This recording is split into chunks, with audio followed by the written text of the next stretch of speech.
scene clues. Ooh, greetings, Facebook Live family. We are getting ready to get started. I know we're a little bit later, but that's cool because we can start when we want. It's all cool. But we thank you for your patience and for tuning in. We're gonna get all of the camera angles and stuff right. Let me scoot over by you, Brother Shay. Hey, I like that. There we go.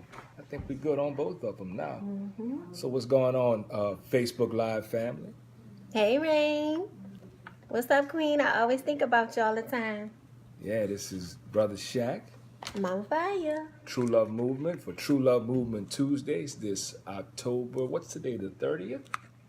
Yeah. October 30th, 2018. I feel like we need to move that up. I'm going to let you talk to people and I'm going to move that. You know, we are getting the final finishing touches on,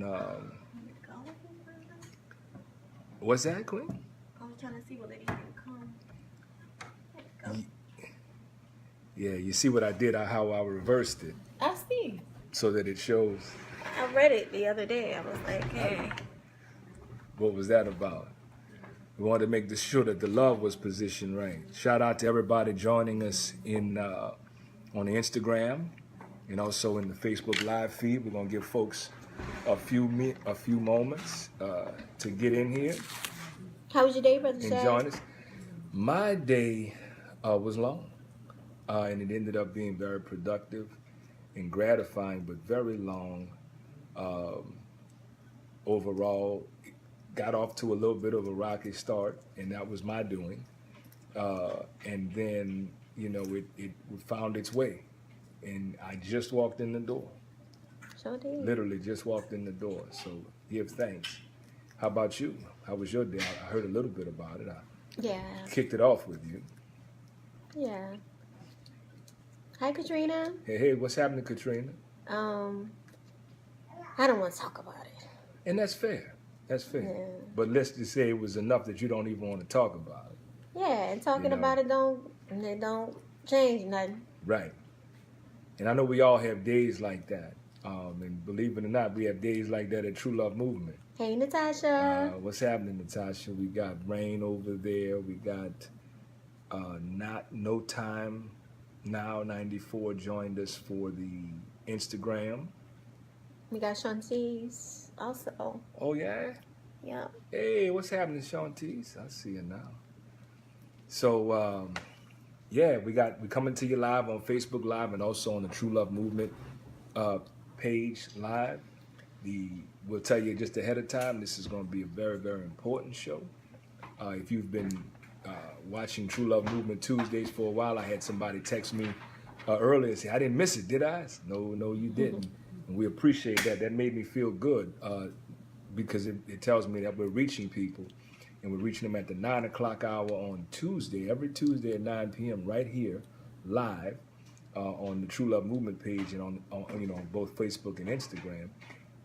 And of course, you know, this is a different show than the True Love Movement hour. And so True Love Movement Tuesdays, this might be our 5th, Mama Fire. This just might be our 5th Tuesday. Okay, 5's my favorite number. 5 like a mighty fist, and we're gonna do it. We're gonna do it upright. So we're gonna get started with an important show. Just ahead of time, I will say the Facebook feed lasts until we stop. The Instagram feed will end at an hour. So if you're watching on Instagram, you can switch over to Facebook. If you're not currently on Facebook, you can simply go to the link in the bio on the True Love Movement page, the True Love Movement Instagram page, and that'll get you to the Facebook Live feed, whether you're on Instagram or not. Shout out to the brother Quincy Martin, what's happening. And so, you know, this is my first live. But We've been watching the videos. Oh, Cool. wonderful. That's excellent. We always want to know how you found out and why you're here, so we thank you for that. Yeah. We appreciate your feedback, and we're gonna Hey, kids. We got Gets Famous in the house. We're gonna do what we can to respond live here on the air today. But of course, on the Facebook feed, the comment section won't die. So if something comes up pressing and we don't cover it and you have a question, please go ahead and put it there and we will respond to you. So tonight's show has come, and we've been actually contemplating doing this show for some time. There's been a lot of things that have happened that I have experienced personally and witnessed as well that make this show, or Xavier's college roommate. That's who not. Cool. No time, How you doing? And so, you know, for those of you who know, there are people who know that I've been doing very extensive work. True Love Movement has really been doing extensive work in regards to resolving rape culture, which is a True Love Movement workshop and soon to be published book on the subject. We've had some bits and pieces of the workshop, and we actually have had a full workshop that we did as a pilot, and very, very proud of that work. That work has been in the making for about 6 years now. So really proud of that work. And what that work has been is transformational for me in particular, and as well as the brothers that I happen to work with, have the pleasure to be trusted and to work with. And tonight's show, we're going to look a little at a little bit of that, where we examine something that is a question, but we're going to look at why it's so hard to love the black woman. Again, tonight we're going to be looking at why it's so hard to love the black woman. And Mama Fire, if you would, because this work I have, you know, really poured myself into it and poured it into me. This work can't be led by me as a black man, and so I would like to ask you, Mama Fire, to talk a little bit about however you like to approach that, whether it be through your own experience or what you've seen, you know, as a black woman,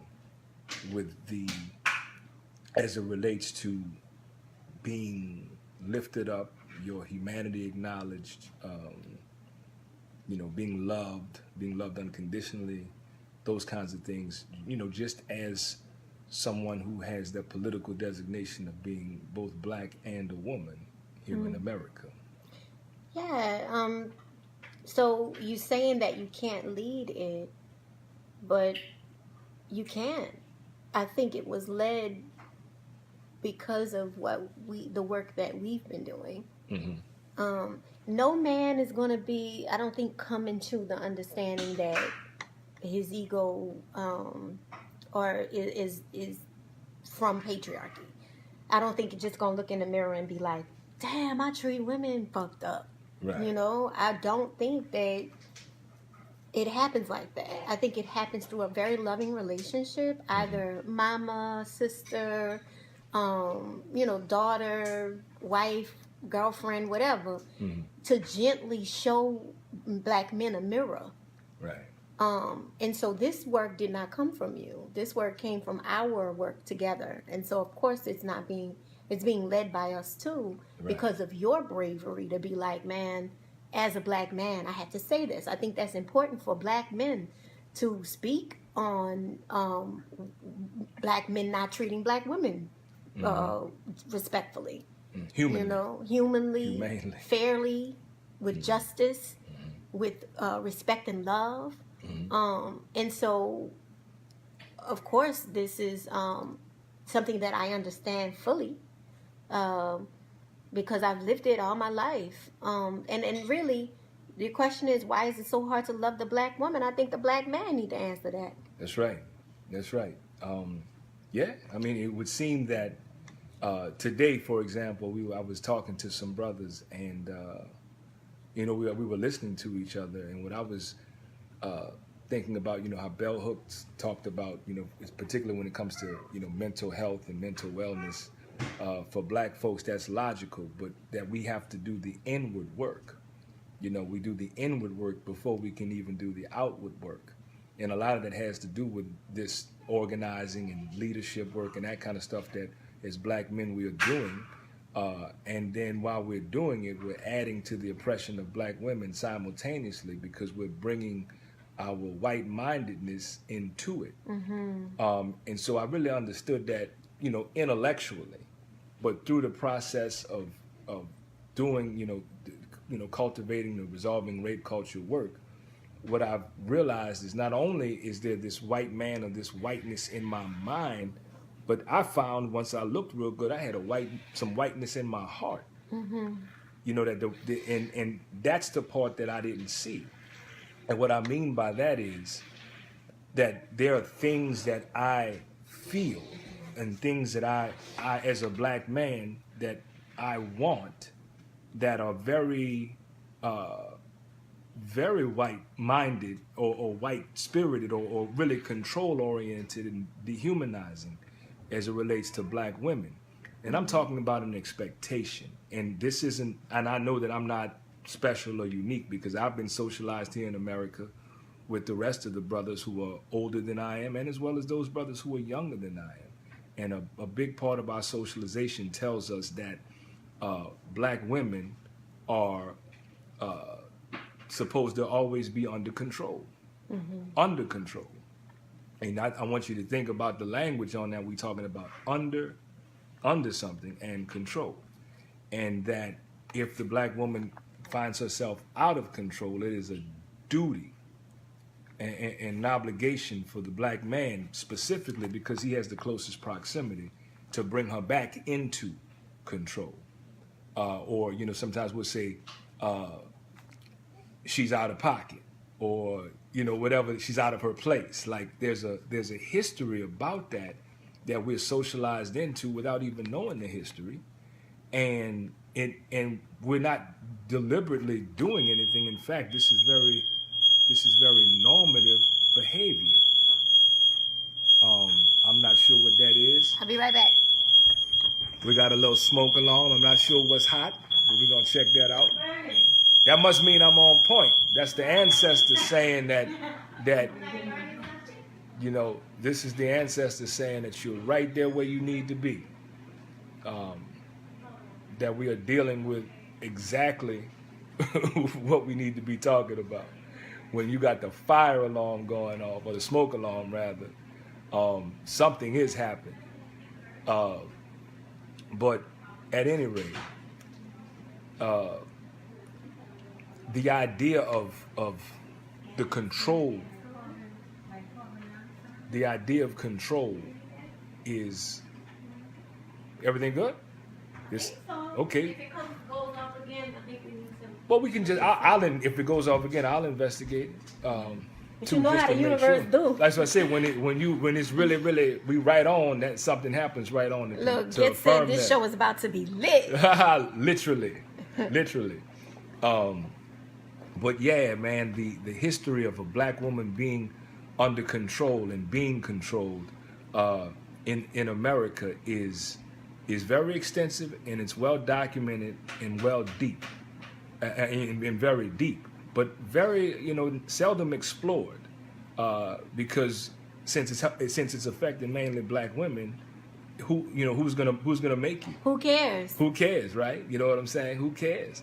And it's just the normative behavior. But I've really been looking at this, and I've been looking at it in me. Even though I'm sitting here doing the work, I see it in me like every day, and and I wanted to keep it oftentimes as an intellectual exercise to say, well, I have a different outlook. I've changed the way that I think about this. But what is a lot slower going? What's a lot slower going is the way I feel about it. Inside of me, I still wrestle with wanting to control what's happening, with a black woman, wanting to control outcomes, wanting to control behavior. And there's something that happens, again, internally that I'm not cognizant of immediately. And so that's why I'm saying the work has been transformational, not at all transactional, but very much so transformational, because this inward work, and it's causing me to really look at me. And then I'm able to extend that as I'm working with brothers you know, as we're talking about that, and I'm listening to that and talking about how we've been socialized, and we take it from an intellectual perspective, and then we move it a little bit lower to the heart work and like how we really feel and how we feel about it, and even the socialization around about how we present and being a good black man and what that's about, and the roles that we're taught and how we learn about us through our willingness to add to the oppression of black women. Because there's very good historical information that is available that we actually cover in the Resolving Rape Culture workshop that talks just about specifically how and when black men were first granted a partial membership into the white man's patriarchy, so long as he continued to keep the black woman oppressed. And in order to really understand why it's necessary for the black woman to stay oppressed, you have to know how much power she has. And, Come on. And because there's the only reason you would devote all of that to making sure the black woman is oppressed.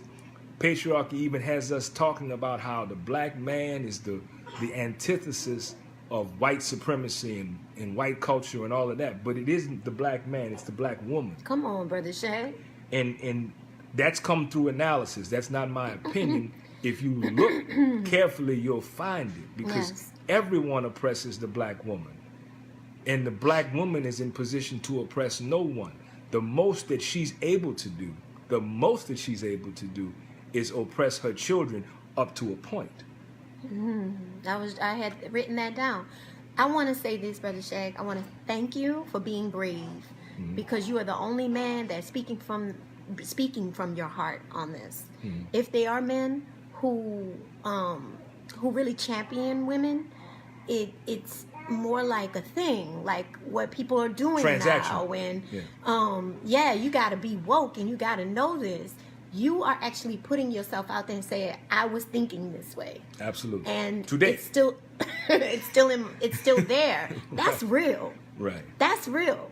That it is not only ingrained in you, but it's ingrained in me. It's ingrained in me. It's ingrained in women. It's ingrained in men. It's ingrained in children, because it's ingrained in this society. Normative. And so the work that we need to do is so serious on this tip. And it starts in you. It starts in trusting relationships, you know, like I just wrote it down. The only person you can control is yourself. Right. We can't even control our children. Right. I'm seeing a baby there, you know. She wants to sing. She wants to holler. She wants to hear her voice. We can't control her.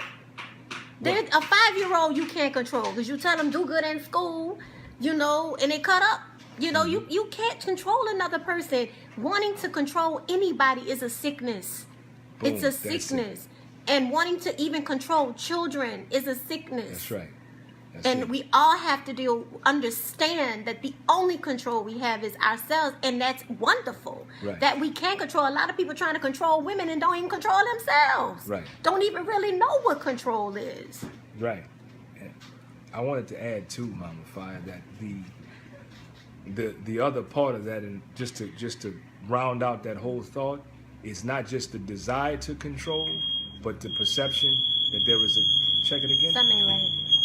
There it is again. Not only, that must have been right on, Mama Fire.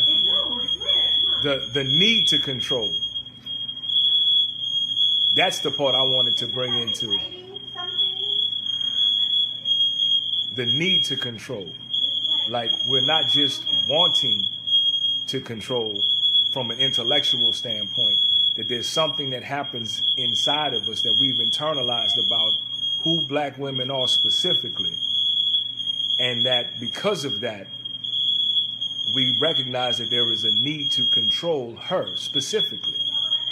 And so, and look, family, we apologize for, you know, what seems to be some kind of a technical difficulty, but I suspect that it's something much more spiritual than that that's manifesting itself in this particular way.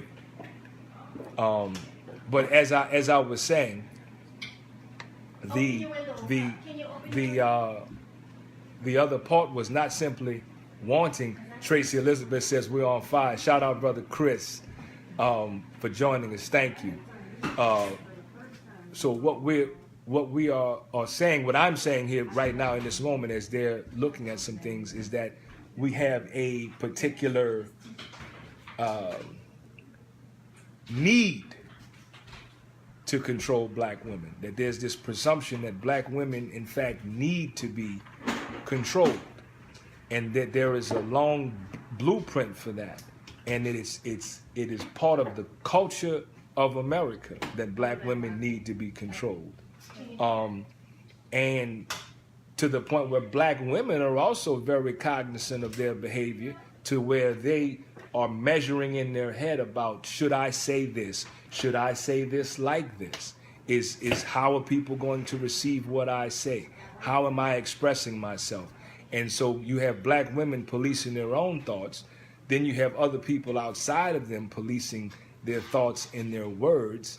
And that's normative behavior. And this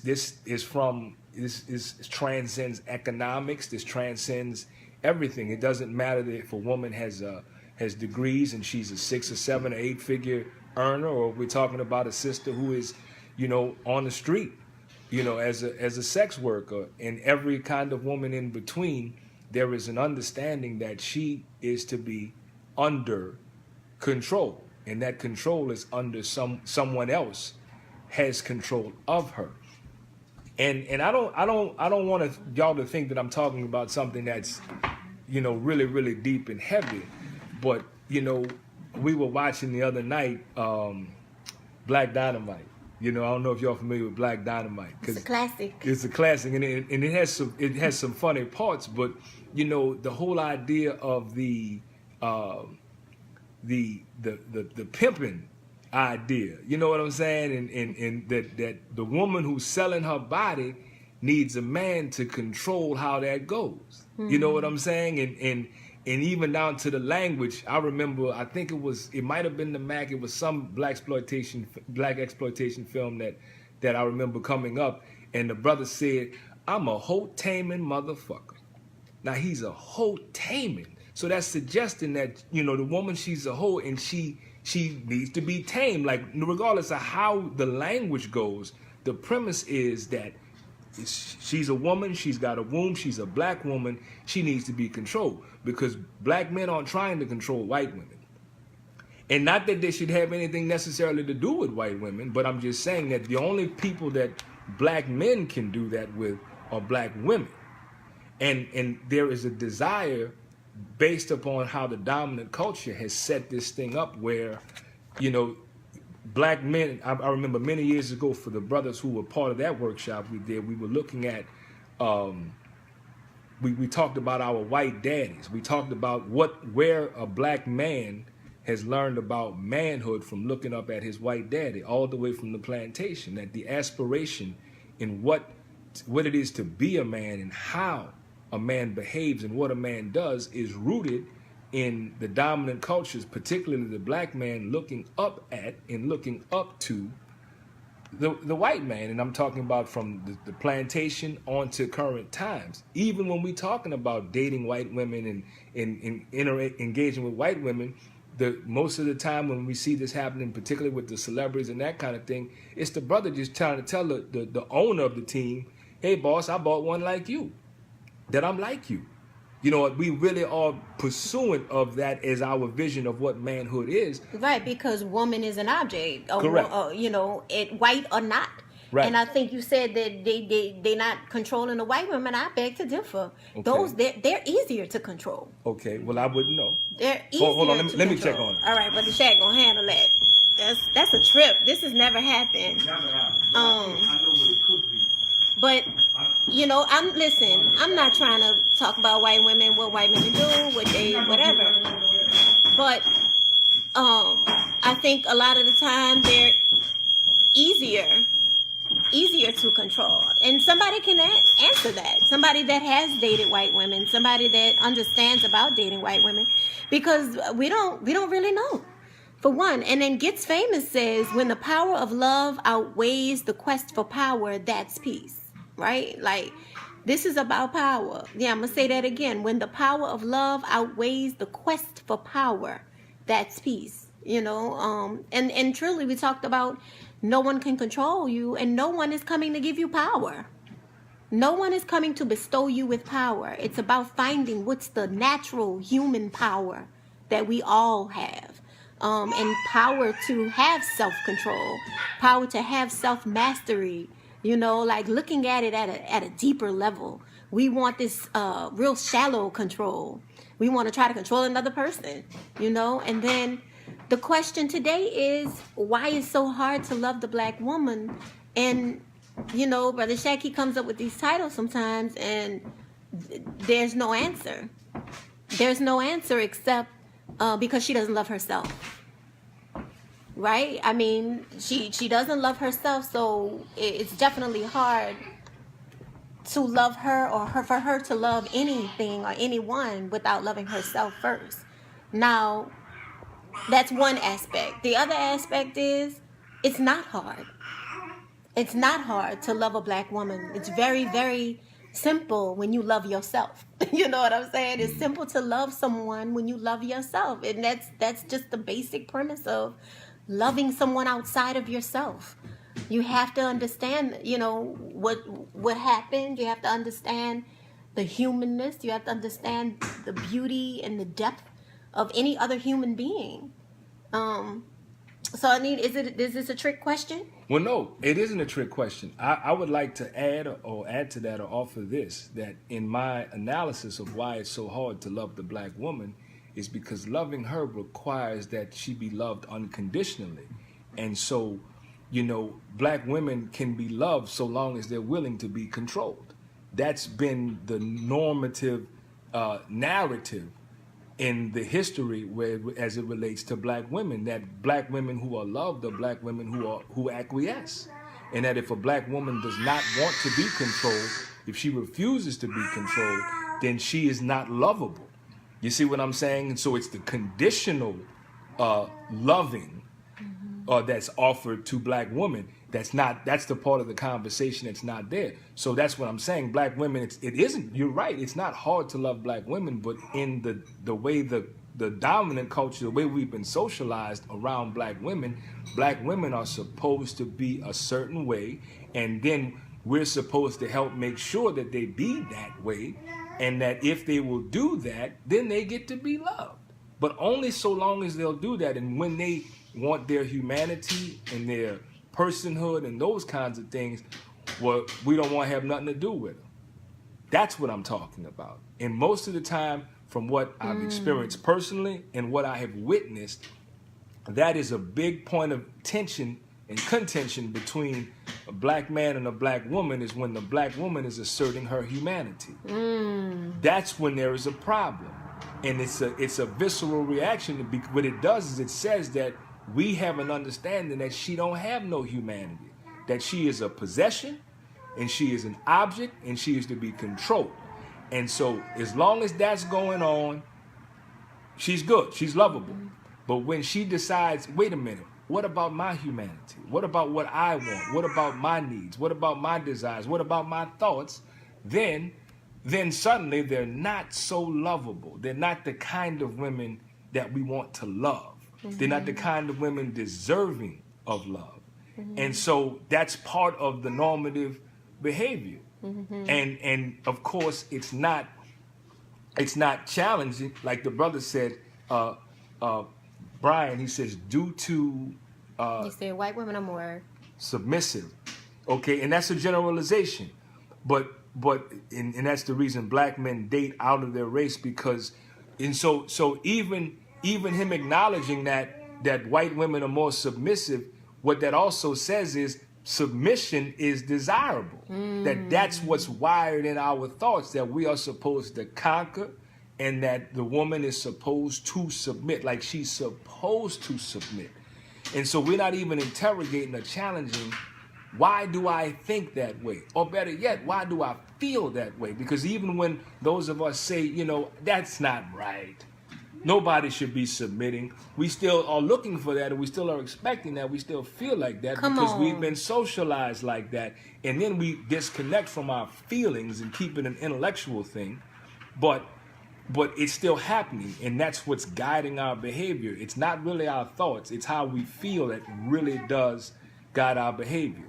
And so he says here, black men date out their race because now, since black women are becoming more educated in their own boss, it's scaring black men away. So when they're their own boss, that means that the black man's not their boss. Right. That's right. That's and the then thought. That they need a boss. That's what I'm saying. Need a boss, black women require and a he boss. said it's scaring black men away. Wow, it's scary shit to see that a black woman has her humanity. She has her humanity. She has her own thoughts. She has her own goals that she can, like any other human being, like any other man. Right. Ranika S. says, a brother just told me that white women do whatever. They do whatever they ask with little or no resistance. Exactly, which is desirable. Mm-hmm. That's what I'm saying. I want to go back to that it is desirable not to have resistance. Like that's what we think. Because I don't know for sure, but that's what we think white men experiences. They don't get resistance. They get to do what they want. They get to say what they want, and nobody checks them. And so that is the aspiration of a black man, because if you're a real man, right, then ain't nobody about to check you because you a real man. You're going to show her who's boss. Like that kind of shit is in our head, but it's really in our heart too. Mm-hmm. And it's not that we sat down in the classroom. We've been socialized like that through media. We've been socialized like that through generation after generation after generation. And what we're trying to do is get our own little slice of oppression right there in our house. We say a man's home is his castle. Come on. Right? Like it's like the woman ain't got no place in this shit unless the man say. And he tell her what her place is. And her job is to stay in her place. And I'm telling you all this because this is how I was socialized. Come on, Brother Shay. And I've been that's why it's real. Yeah. And that's why it's going to change people. It's going to change things because it comes from that place. Yeah, I've been in America almost a half a century. And so this is how I was socialized. So that means that everybody who came before me, they were socialized like this. Mm-hmm. And the young brothers who are still coming up are also socialized the same way. Mm-hmm.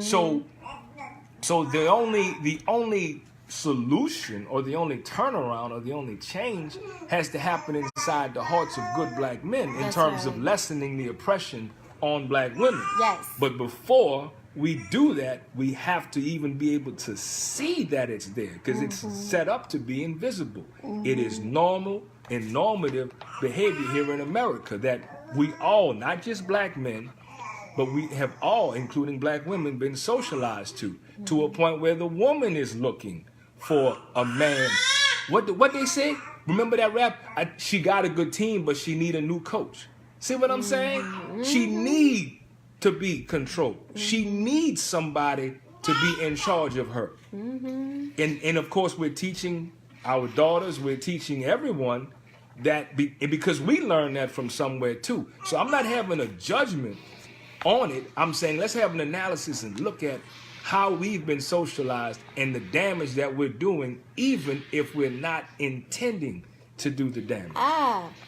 Protectiveness. So listen, I realize that men and women have certain strengths, right? Women have a spiritual strength, being connected to the universe through our wombs, being able to be portals of life, right? Men don't have that in particular, even though they can be very highly spiritual and beautiful. Men are protectors, and they naturally want to look out and make sure that she is protected.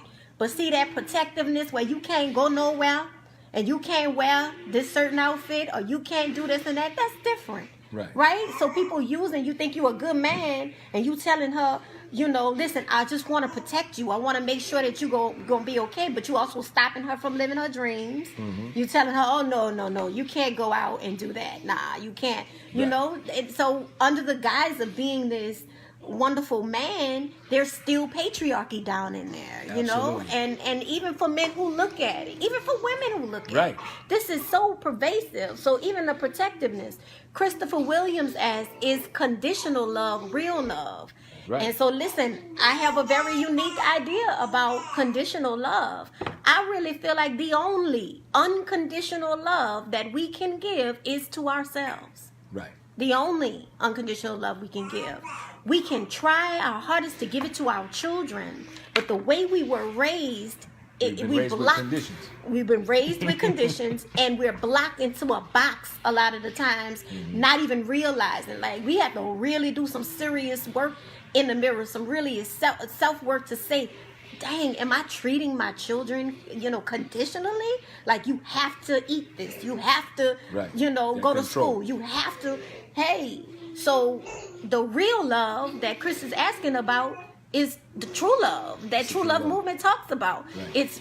It's learning, because we don't even love ourselves unconditionally. That's the goal. Not at all. The goal is to love ourselves unconditionally. When we make a mistake, to say, you're a good person. We're gonna try that again. You know what I'm saying? That's the only way we can really understand love, is to give it to ourselves unconditionally. And listen, I try really hard to love Brother Shaq unconditionally. I try hard, but see, I need certain amount of money to make bills work at the house, right? That's right. To make sure. So under the condition, you know what I'm saying? And listen, I love him dearly, but that's my own shit. That's some American shit. Right. That's some American scheme, American dream shit that's in the box thinking, because I already know the universe will provide. I already know that, because we got love. We're going to be all right. But I'm just saying, I'm being 100% real right now about love. Right. True love is the love you have for yourself, period. And all of us need to stay there for a minute. Right. We be thinking we be thinking, oh, that's easy. I do that already. Right. But you're not really looking at, if you did that, then, would you have... if you did that, would you have done that? Right. If you really loved yourself. And listen, I've been working on this self-love thing for a long time, and I've moved in strides, but I still got so much more to go, because it's like a self-actualization thing. Right. It's like you get bigger and bigger and bigger with it. You get a better understanding with it the more you do it and the more you practice it. Mm-hmm. And so there are so many women who completely hate themselves. I was talking to a woman today, and she told me that she had met a good man. Oh, and he's a good man. He is such a good man. He does this for me. He does that for me. Oh, but I know I'm gonna end up cheating on him, because he can't bring it like them thugs do. Right. I'm sorry, it's funny. It's not funny. Right. She was like, I gotta have a man with grit. I have to have a man. Put me in my place. Put me in my place. Pretty much, she said, a man gonna sit me down. Right. And that's a man. And it's like, that's her experience. Her experience of a real man. Real man. And so the reason why it's hard to love black women is because she needs to learn to love herself. When you love yourself, you can lovingly tell your partner, that's patriarchy. And then when he loves himself, he can say, damn, for real? Mm-hmm. Like, let's talk about that. How does it make you feel? So self-love opens the discussion up. Right. Self-love actually lets us be able to have a solution to this thing. Right. And so why is it so hard to love the black woman?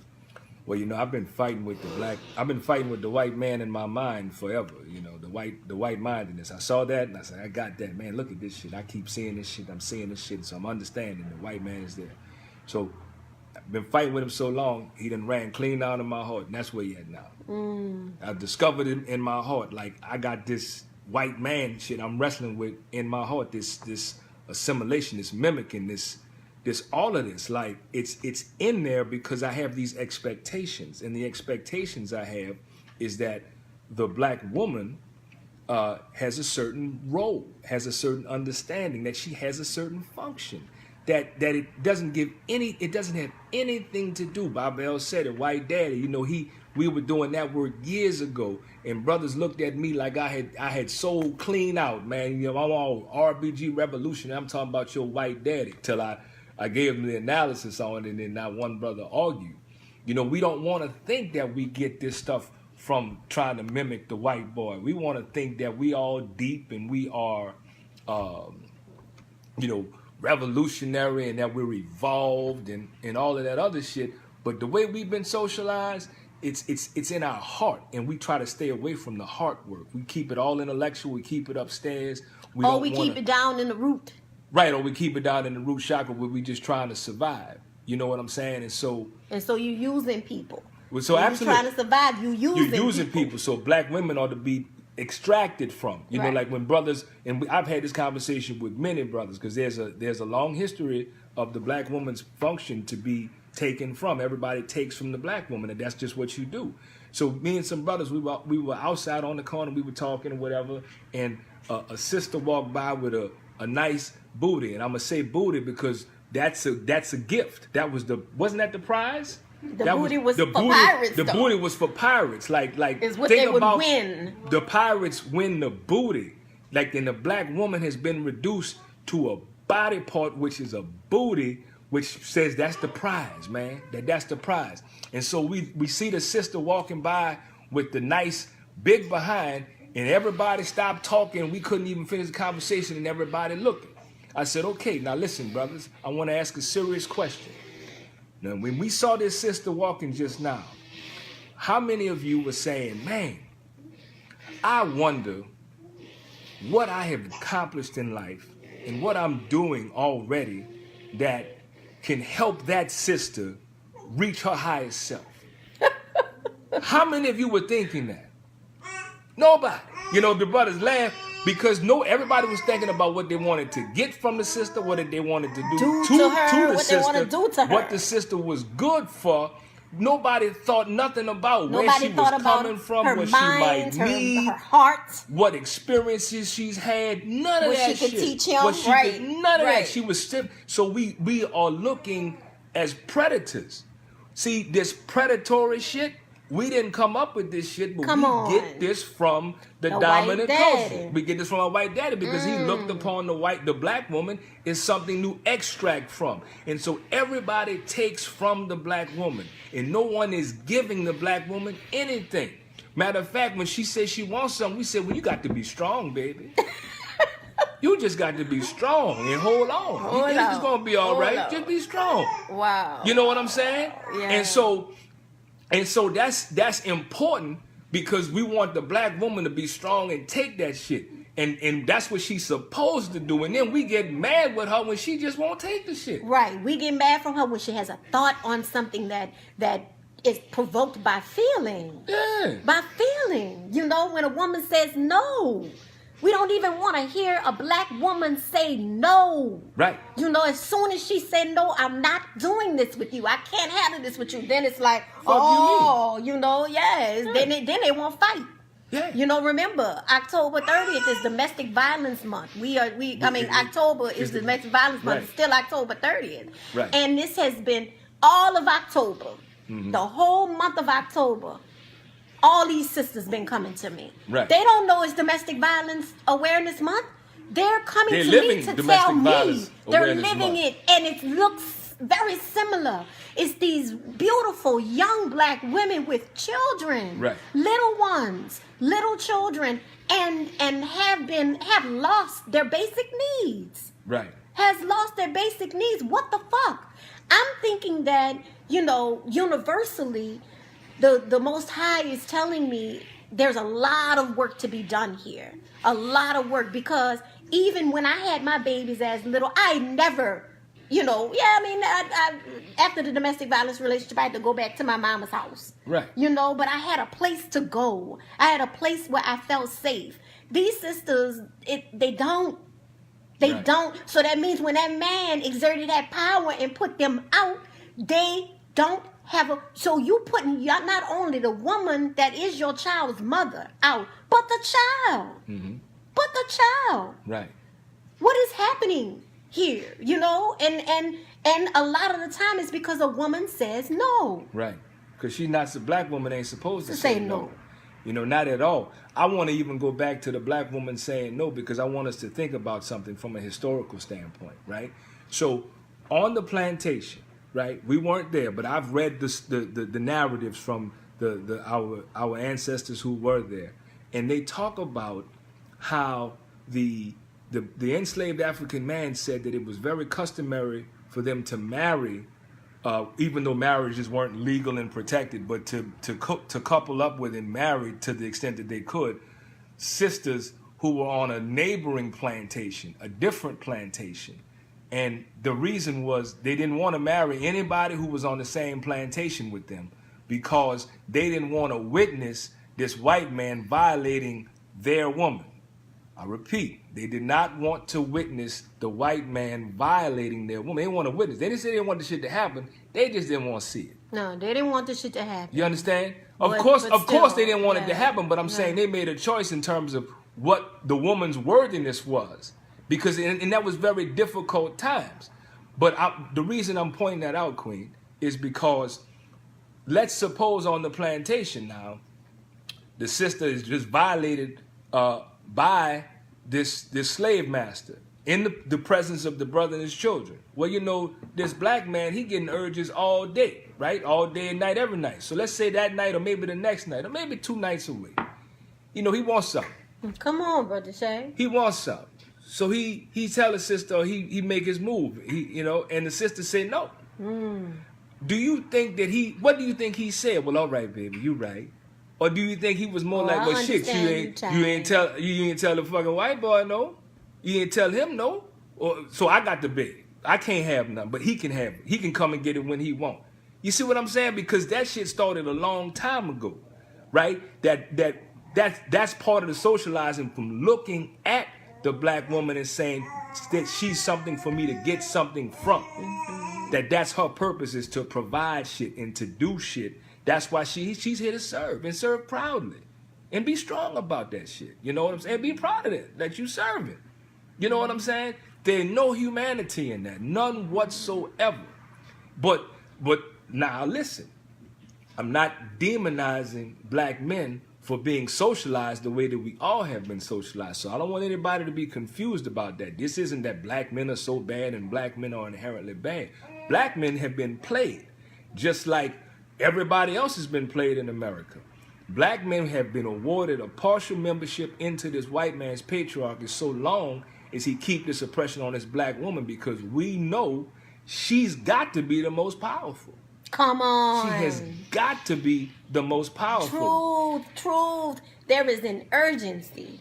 I'm saying this 100 times a day. There is an urgency for our sisters to understand who they are on this planet. Things are upside down where the black woman, it seems as though the black woman is at the bottom of the totem pole. But when we turn it around, we understand, we are right, understanding the totem pole, that she holds everything up. She's holding everything up because the truth of the matter is she's way at the top. And if we want to change anything on this planet, we have to change how we view the black woman, how she views herself. Right. Because not only is she there to quote unquote serve, she's also working, she's also pregnant, breastfeeding children, she's feeding children, she's teaching children, she's taking care of everyone, she's healing children, she's nursing, she's doctoring, she's doing all these different things. And so, just squeezing the life out of the black woman. Listen, I love to serve. Now, listen, I love to serve on my terms. Right. On my terms. Your terms. Because I am a soldier. You know what I'm saying? I've been born and gone through all this shit for something serious, which means I have like a fortitude about me, right? I'm a soldier. I love helping, healing, serving, taking care of, rearing, and all these different things, but on my terms. Right. I don't want nobody telling me what the fuck I got to do. Right. Because you said so. That's not going to work for me. That's not going to fly for me, period. And that goes for black men, black women, and sure enough for white people. I don't want to hear nothing from them. Right. Nothing. But as far as black women too, because black women internalize patriarchy as well. Absolutely. Black women, when there's a bigger black woman or a woman with a heavier voice or a woman with, A woman that's out of control. Straight up. A black woman that's out of control, which she's out of control because she's doing what she wants to do. Many times I sit with black women, and as soon as Brother Shaq show up, then it's, you a real black woman. You pull him. All right, I'm gonna talk to you. You know what I'm saying? I'm gonna talk to you. I'm gonna even think about True Love Movement as something real when they see him show up. Patriarchy is fucking in our. It's choking the life out of us, because the life is the black woman. Is it? Let's keep it clear. Let's keep it 100. That's right. why it's important for me to support my little sisters going through this shit. They need to know they're human and they don't deserve to be disrespected in any way. Right? They need to know that about themselves, especially when they disrespect themselves. Right. You can control that. Absolutely. And those of us who love black women and love black people, really, I think, have a tremendous opportunity and responsibility to lessen the oppression. And a lot of that work in lessening the oppression isn't about going out and teaching and telling brothers that they bad and they wrong and they all this other stuff, but they're really doing that inward work. And I'm telling you, man, this is like, we got years and years of this shit to kind of undo and wrestle with. And it's very, very hard work. It's heart work is what it is. And to the extent that we've been socialized to stay away from how we feel and remain safe in what we think, as Bob L talks about, there's that ego.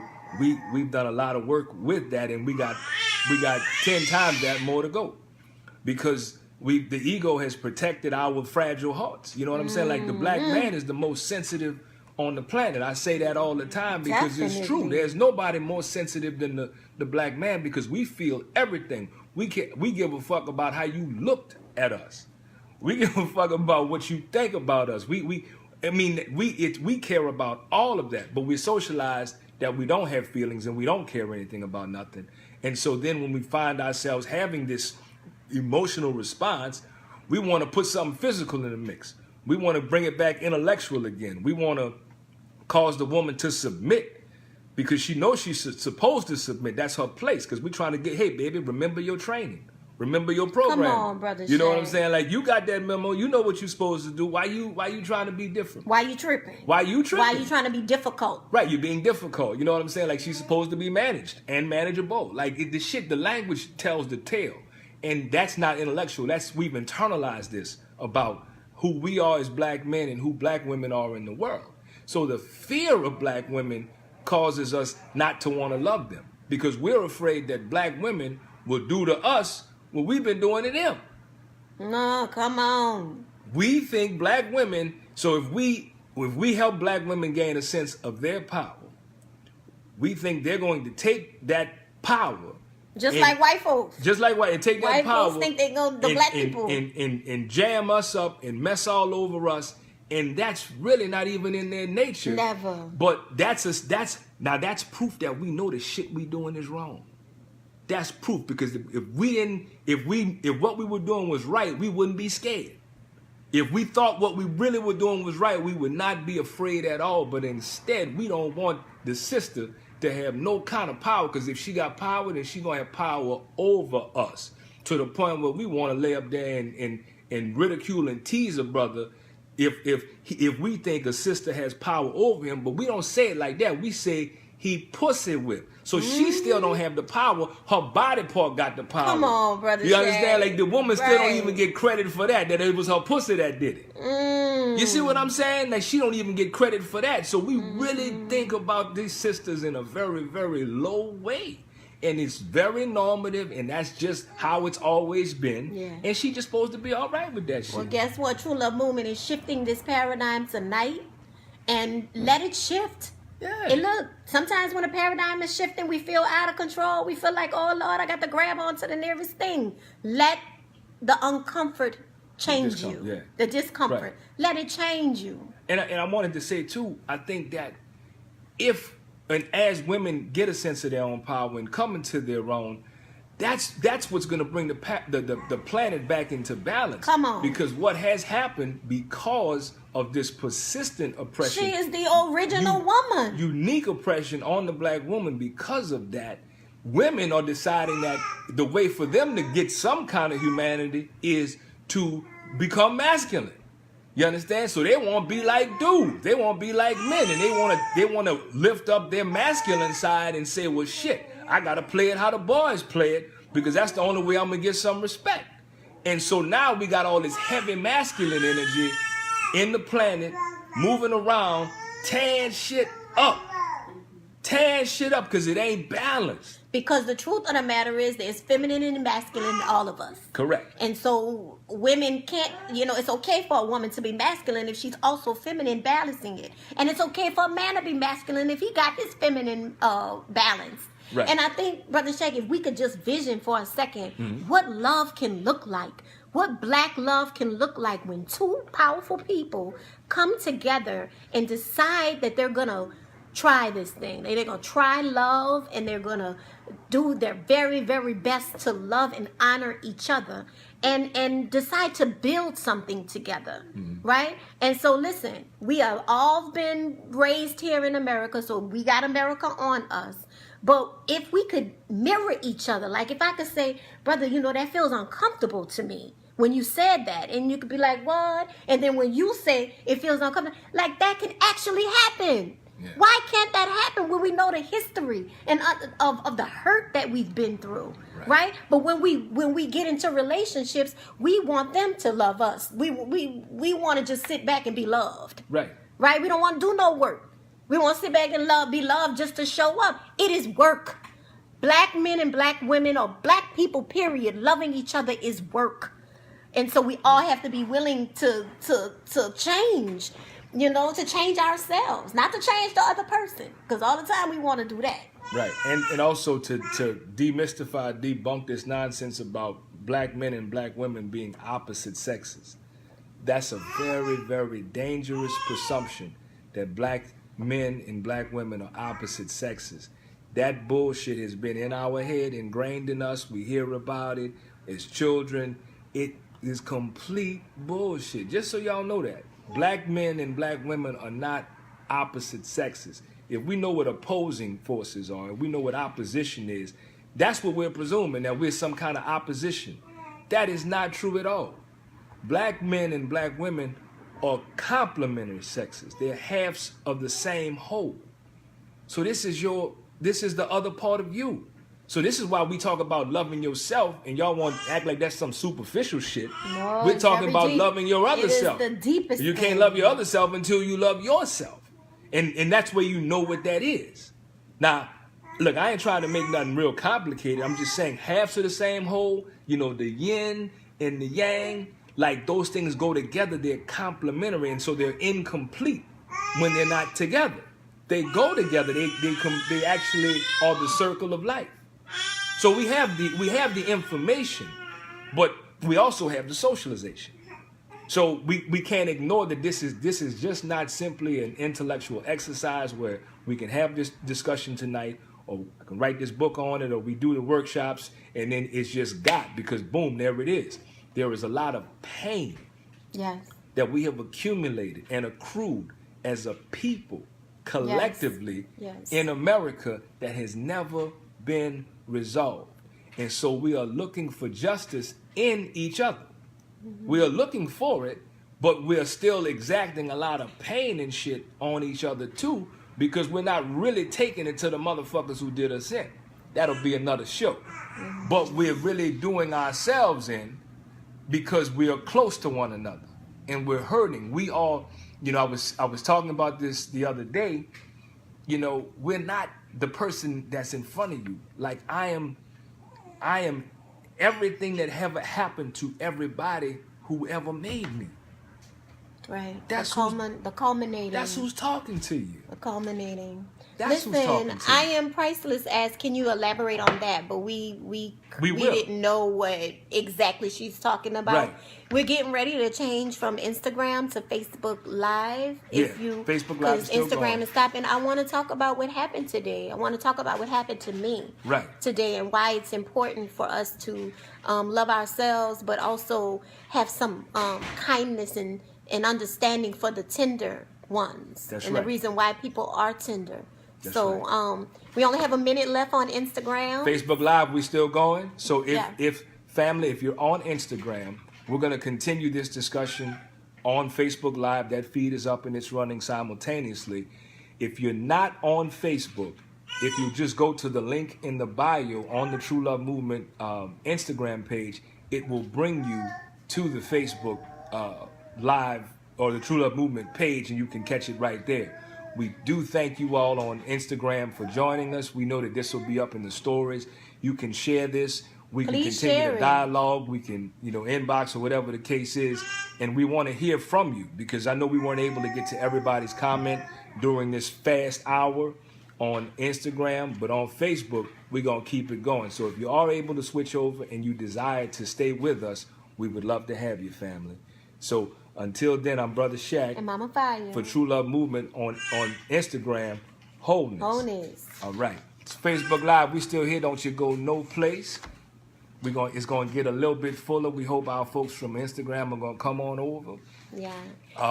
And we can continue this discussion. I would like to know what that sister was asking too about elaborating on. Yeah, elaborating. I'm not really sure exactly what that was about. And of course, we can always elaborate. I just want to say that today I realized, and what I think we all need to realize, is that when we are tender. So if you've ever been through any trauma in your life at all, if you've ever been through a abusive relationship or sexual abuse or any adverse childhood experience, there are, Brother Shaq calls it re-stimulation of the trauma, but there are tender spots in us, especially when it comes to trust and when it comes to love, loving someone. And so even with a miraculous man like Brother Shaq, even with a man that loves me and I know it, he can still touch those tender spots. And I can tell when he touched those tender spots, because I be wanting to throw that shit away. I be wanting to say, you know what? No, I don't want to do this no more, because whenever I'm alone, I can not touch those tender spots. I don't have to actually touch those places. There's no re-stimulation. There's no re-hurt. Right. And so when we are dealing with people, and people had talked about honesty and why honesty is important at the very beginning of a relationship, to say, I've been through this. Right. I've been through this. I'm letting you know right now, it may come out in this way, and I really want to heal. I'm healing. And, until you came, Brother Shaq, I healed to a certain degree. Right. But your experience in my life has made me come up so many levels, and I, of course, that's both of us. Likewise, right? absolutely. Both of us has made us come. Oh, okay. In different, in so many, it made me level up and made me heal even more so, because I can't just run away. Right. You can't just run away. Why would you throw something like this away? Right. When this is what I deserve. Right? This is what I deserve. He was raised in America too. Yes. And he is loving me, and not saying that I'm broken or anything like that, because I'm amazing. I'm amazing an amazing partner to have.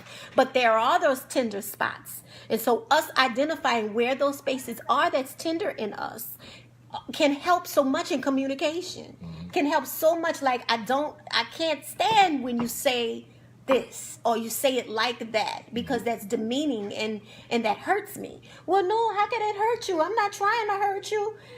Maybe it hurt me because in the past they said those things, and you say, well, you're supposed to throw all that baggage away and all that. But when we have to be real about trauma, we have to be real about the things that we learn through trauma. Right. So go ahead, tell your story, Brother Shane. No, I'm saying that you've shown me you've shown me but you've shown me.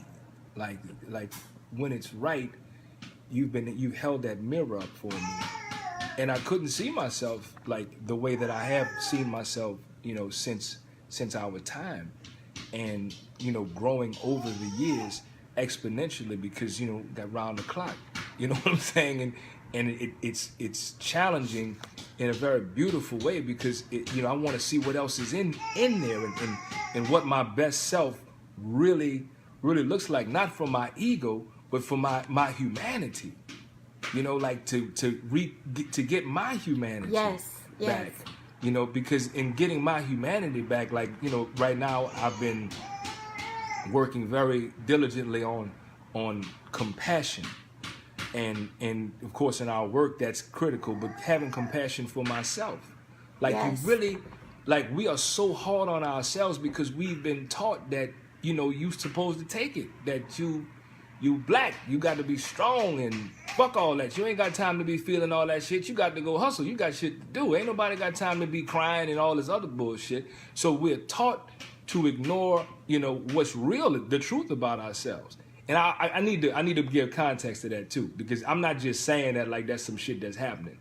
That is called a coping skill that we learned on the plantation, because on the plantation, when you watched your mama get raped or your daddy get raped, or you were forced to have sex with your sister, or any of that kind of other heinous ass shit that really fucks with you, there wasn't no counseling. There wasn't no hold up. I need to sit down. I can't. None of that shit. You get your fucking ass back to work, because you're living under the constant threat of bodily harm, right, and death.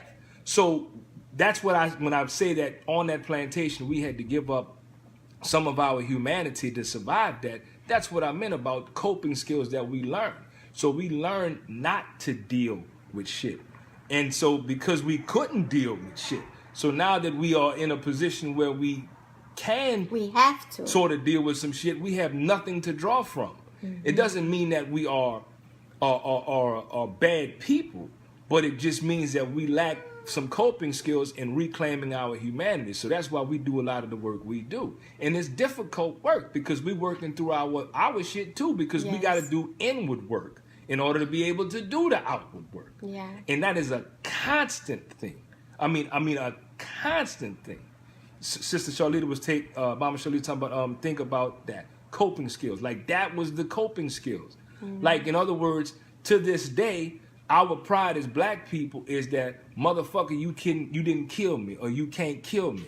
Like, you can't kill us. Or you can't kill us. That's our pride. So yeah, we're not dead, but look at how we are living. Mm-hmm. Look at what we calling could be living life. Much more positively. Sure. We could be moving so much more powerfully and so much more creative, so much more life-giving, and moving to the natural laws of the universe. But we are residing in the root chakra, where we survive, in that fight or flight, where we're afraid. We started this off talking about why the black woman was so unlovable, but I'm going to say this, or hard to love, but I'm going to say this. For black people in general, there are two things that black people in America, no black person in America is two things. You are not an individual, and you are not safe. Any fucking where. You're not an individual anywhere, and you are not safe anywhere. You are part of a collective wherever you have been collectivized, and you are not safe. Because you sit next to somebody else black who is in the same condition you in, and you looking at them like, if that motherfucker make a move, I already got my hand on my pistol. Because you ain't even sure. So we are never able to just relax. We don't even know what that's like. See, that's root chakra living. Yes. That's root chakra living. And again, this isn't a diss on us. This is an analysis on where we really are and why it's so difficult to rise and to ascend upward, because we're surviving. We are survivors, like survivors of trauma, sexual trauma, emotional trauma. We are survivors. Yeah, of all kind of psychological trauma, all kind of things. For 400 years. And that's why self-love is important, because that's the one place we can feel safe with ourselves. Now, that might sound out the box, man, because it is. At the end of the day, are you hurting yourself in some way? Right. Like I can feel safe with me. That's the first step. I can feel safe with me. I know I'm not going to do anything to hurt me. I know I'm not going to say anything that will harm me or harm another person. I'm there. That's powerful. It's powerful to feel safe in myself. There's no more enemy in me. Right. There's no more enemy in me. Many people say, I'm my own worst enemy. That shit is deep. Say that shit. Oh boy, that's deep. And at the end of the day, it's easy to fix. Right. It's easy to fix. You can fix the enemy in you. Right. You can make a choice to say, I'm not going to be this way to myself first. And then because I'm safe in me, I have created an environment in my household that is safe. Right. My children know what safety is, especially, we do that on purpose, Brother Shaq. No one raises their voice in this house. That's true. No one. Don't raise your voice here. You can raise your voice before you walk up this mantle. What you call that? Up the threshold. Right. You can holler, but as soon as you walk up in here, you holler, you got to hit the door. Right. Ain't nobody hollering in here. That's right. Right? It's just all love flowing in here at all times. Nobody, no. And so that's what self-love does. Self-love echoes out self-safety, echoes out self-truth, echoes out self-respect, echoes out of you. And it starts there. So that is the solution. That's the answer. Why is it so hard to love the black woman? You can ask that question. Why is it so hard to love the black man? Why is it so hard to love the black child? You can ask that question to anyone and find self-love as the answer. That's right. And that we are in fact lovable, and not because we can be controlled. See, that's always the criteria, that the love is conditional for our people. People will love you if you tell them yes. People will love them if they can get something from you. People pleasing. People will love you, if. And everybody wants to be loved so bad. So many of us are selling ourselves out. I'm talking about our humanity for the semblance of someone else trying to reaffirm who we are. Mm-hmm. So that's trying to do something you can't even do. Well, that you're not doing. That you're not doing for you. We want someone else to do for us. And what I'm not judging us for that. What I'm pointing at about that is that is an indicator that we don't have a sense of our own power when we do that. It is an indicator that we do not have a sense of our own power when we are searching outside of ourselves to be reaffirmed by someone else. Yes. There ain't no judgment on it. It's just an indicator that you yourself don't feel powerful. And so maybe you yourself don't feel lovable. And that there's reasons for that. It's not because you're a bad person, but you've been socialized through all different kinds of ways that, and of course the workshop digs into that, but you've been socialized through all kinds of ways on why you ain't shit.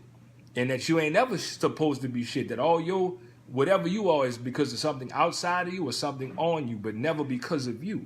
So that causes us to start distancing ourselves from who we are right out of the gate, because fuck, I ain't nobody.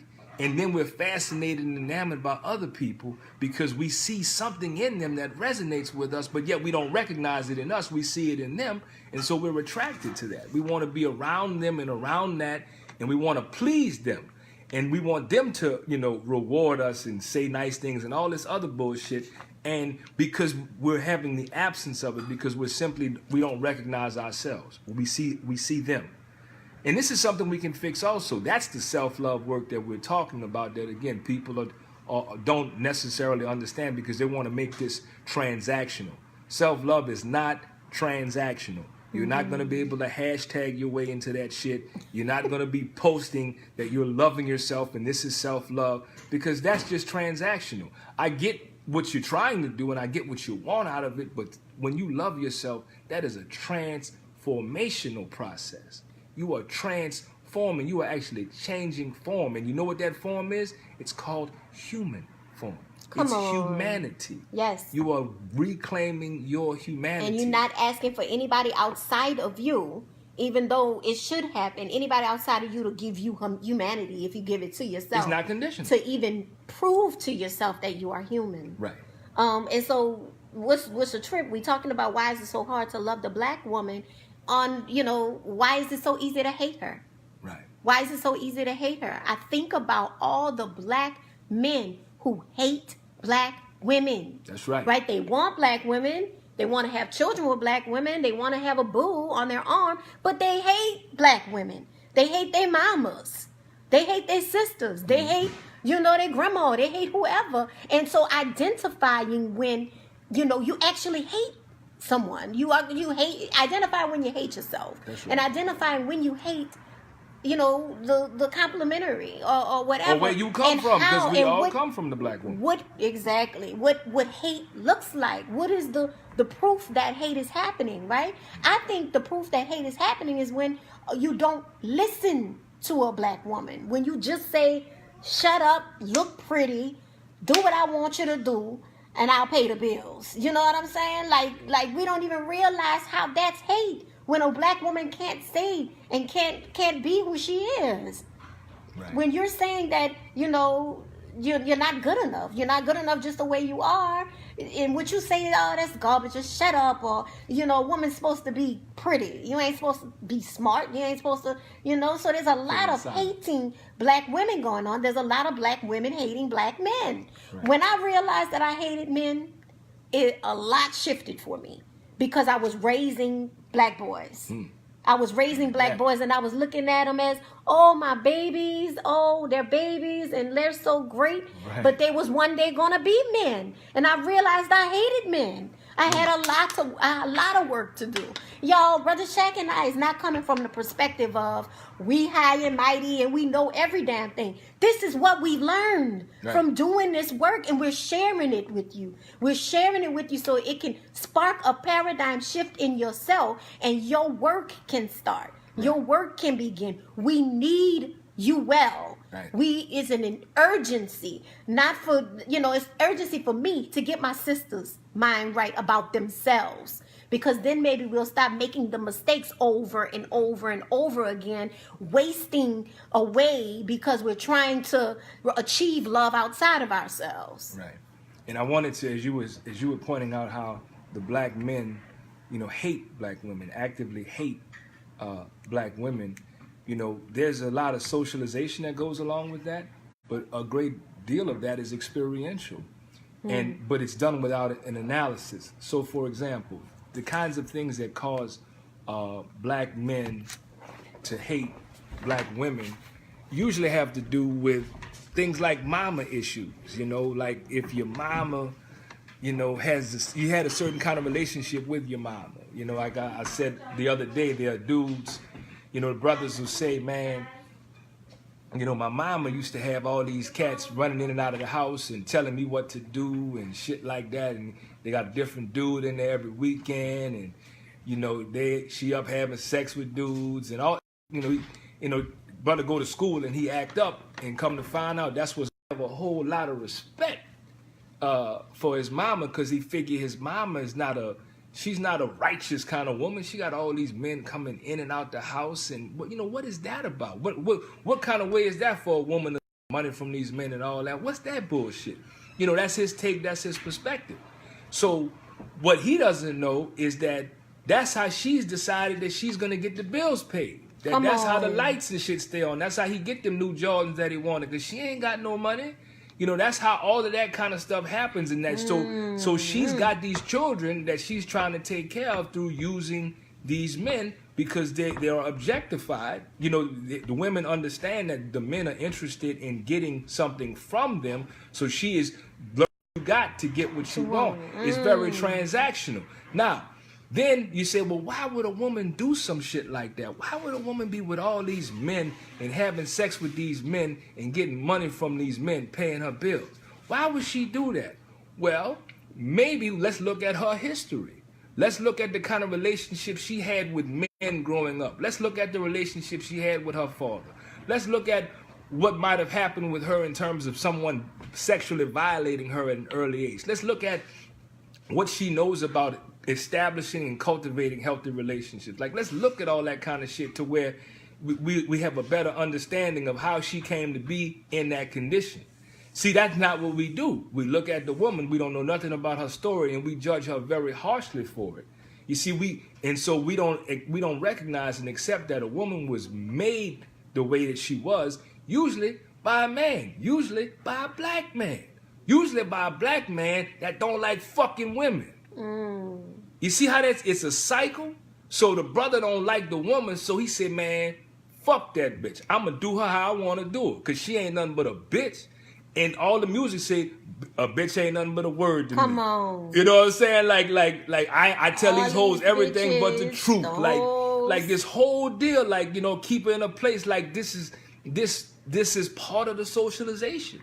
That we just say it's just music, they just talking, it's not really real. But this is how we're shaped. It's the soundtrack of your mind, the soundtrack of your heart. The soundtrack of your heart, right? That's what I'm saying. It's in the heart. So So this is how it happens. So now the dude is judging his mama because his mama's old ain't shit bitch is what they say. So then what he do, he go out there and find him old ain't shit bitch just like his mama. And she remind him of his mama and she talk shit to him and all the shit his mama do. And he didn't want to cuss his mama out and hit his mama and punch on his mama, but he ain't gonna take that shit no more because he took all that shit growing up. So he gonna keep this one in her place. He gonna show her who's boss. So that's how that shit happens.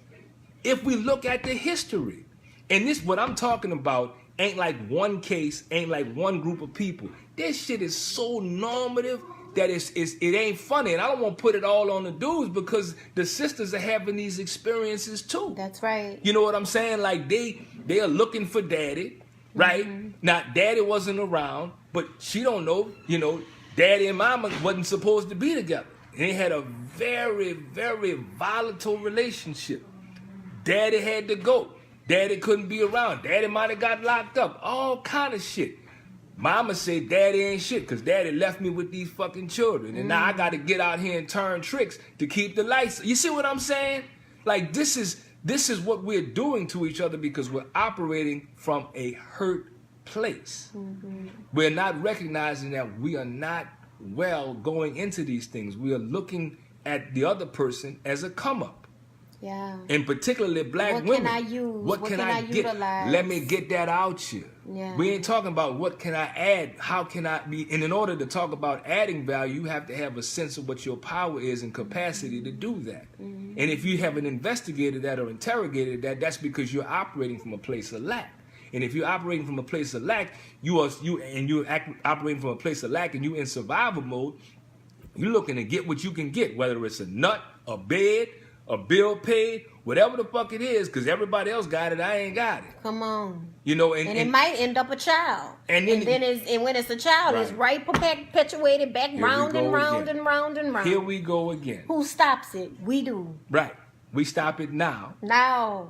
We stop it now. Stop it in you. Because we do the inside work. Yeah. Because we are in these grooves, we're perpetuating this sickness. Because we don't recognize it as a sickness. We recognize it as normal behavior of survivors because all black people are survivors. Yes. And we can't talk about why it's hard to love the black woman without talking about sex and sexual power. Yeah. And the fact that as poor people, sexual power is very, very big for us because there's so many things that we cannot do and we cannot access. So we can have sex. And we have lots of it, and we try to have it in ways that we are able to control the behavior of people through sex. Because we know that we're operating as from a deficit, people are having lack, so we have some sex, because it feels good, like to say sex therapy, it feels good, but we want to take that sex and we want to use that as a power tool, no pun intended, but quite possibly that's what it is, over other people's behavior. You see what I'm saying? We want to control other people through sex. Because what we're trying to get is control. So we might not be beating on them physically with our hands, but we want to beat on them other ways. We want to hit to hit it. We want to smash it. We want to slice it. Back in our day, they were talking about cutting. Yeah. We do a lot of, we said that before. Like, we want to do a lot of shit that we talk about in a very negative, foul kind of way that's supposed to feel good. And I also want to put, by the same token, we through the sexual power, we try to get people to do things sexually for us, right? And we use that as a form of control. Then they do the things for us. We talk bad about them and go tell everybody they did the shit that we like that they did. Then they don't want to do it no more. Then we say they're acting funny with us. And why they doing that shit? And they fucked up for that because they know they could do that for us. Mm-hmm. I mean, this is a very sick cycle of behavior that we're doing because we're in close proximity with one another and we're thinking that we're there as to be used and then utilized, or we're having a transaction. It's transactional. I done gave you this sex, so I want this. Or you give me that and then you can have this sex. And it's just all transactional and it's all fine, but we're still looking for ways to control other human beings because we've all been socialized that the collective of black folk the collective of black folk are supposed to be under some kind of fucking control. So even if there ain't no white people around, somebody black needs to step up and take control of this situation. And usually that'll be a black man acting on behalf of his white daddy. What does the sister say? Sharlita said, I ain't gonna lie, I'd rather fight A a nigga. naga than to be emotionally, psychologically abused, because I'm gonna bust that ass. Yeah. Yeah. Listen, Brother Shaq brought up sex. It's powerful. And listen, no matter where you are, as far as like your chakras opening up, sex is extremely powerful, to the point where it shouldn't be played with. Right. You know, and it's being played with, especially black women being a sexual object. It's like they're not even human. You know, they're not human at all. They have no feelings. They're just ass. They're just pussy. They're just titties. They're just all these mouth, Pleasure. head and all this other things. That's what they are. And just imagine a woman who really loves herself. She ain't gonna take.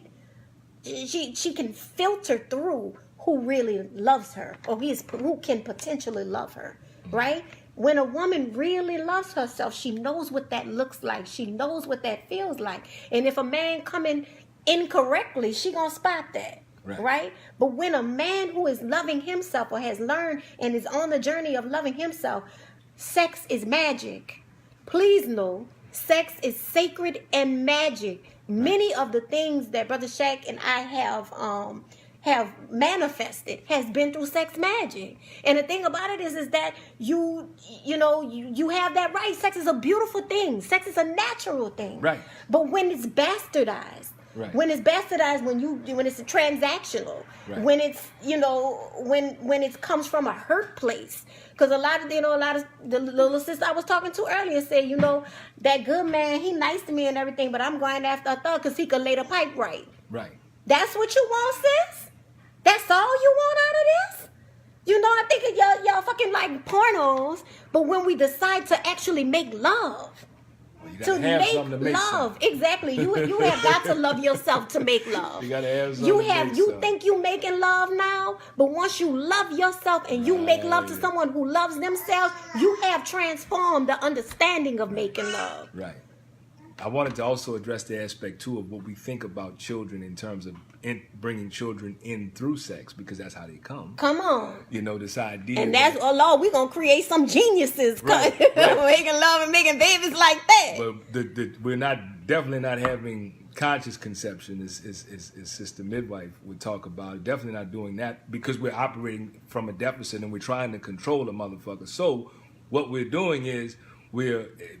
brothers are trying to get sisters to have children for them. Come on. Like, I want you to have my baby kind of shit. And the sister want to be what she's supposed to be. She's supposed to acquiesce. But she also wants babies. Right? Now, let's not take that away from her. I'm not taking that away from her, but I'm coercion that is happening and using children to try to stay connected to people. Come on. Just for the sake of that. And, of course, we know that sisters are doing it, too. They want certain dudes, they want to have children for certain men because they're going to take care of them and the children. And all of this is off of a poverty model. Yes. That's what I'm saying. This is all off of a poverty model. Now, I'm not talking about poverty and the people inside of poverty. I'm saying it comes from a deprivation thing. So, in other words, I want to say, motherfucker, put a baby on me kind of shit. Because you're trying to get something from that. And the child is simply a pawn in that. You're taking a whole nother life, and now you dehumanize. There's no humanity there neither. That child is simply a way